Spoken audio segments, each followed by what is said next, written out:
So I finally got around to watching Azrael. This was directed by Katz and starring Samara Weaving. A mute cult hunts a former member to sacrifice to force demons attracted to blood. So this movie takes place after the rapture, and it's broken up into sections where there's Bible verses that pop up. I went into this without ever seeing a trailer. I just heard a little synopsis here and there, and I was really curious about it.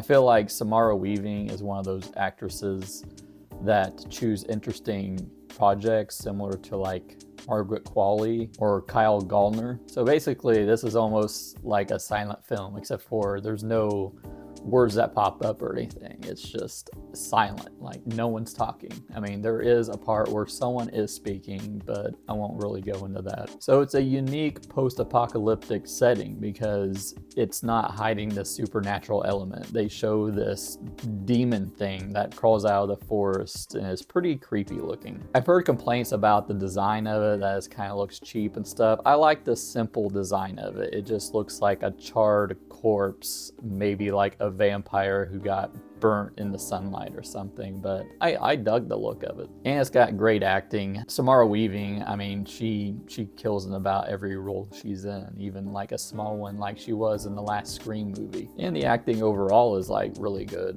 There's definitely some effective creepy shots of just like, especially this one of a lady like crawling underneath this house that she's hiding in. But yeah, I mean, it's very effective. Even when they're not able to speak or anything, they're able to convey everything that they're feeling in the story. The movie's like also very intense and has some very creepy moments to it. They do a decent amount of world building, and that's probably some of my complaints going further into some of the story elements that are kind of frustrating. If anything, it kind of reminds me of maybe a pared down, shorter version of Mandy in a way, the Nicolas Cage movie. I got the same vibes from it, but I mean, I think Mandy was like a 5-star movie for me, so I wouldn't go that far with this one. But like I said before, there's no dialogue in it, or very little, and it's a double-edged sword really, and it's unique in the way they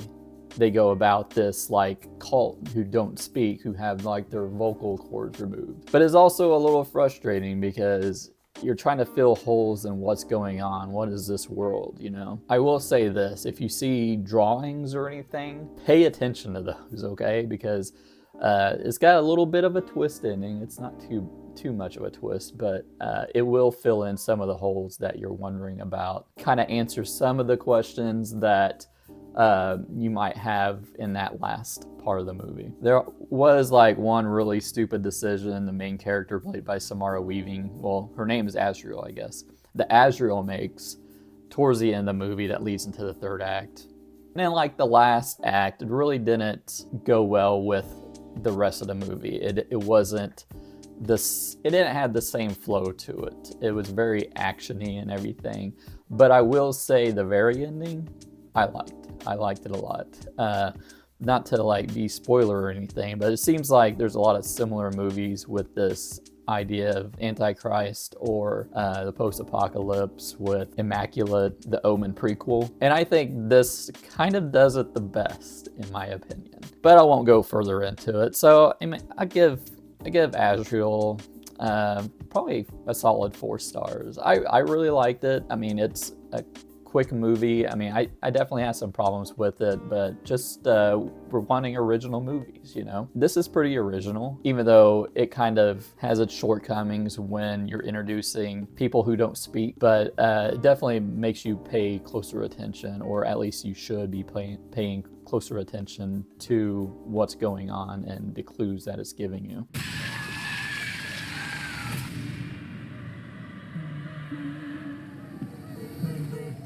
So definitely a horror thriller that you should like definitely check out. And if you have, let me know down in the comments.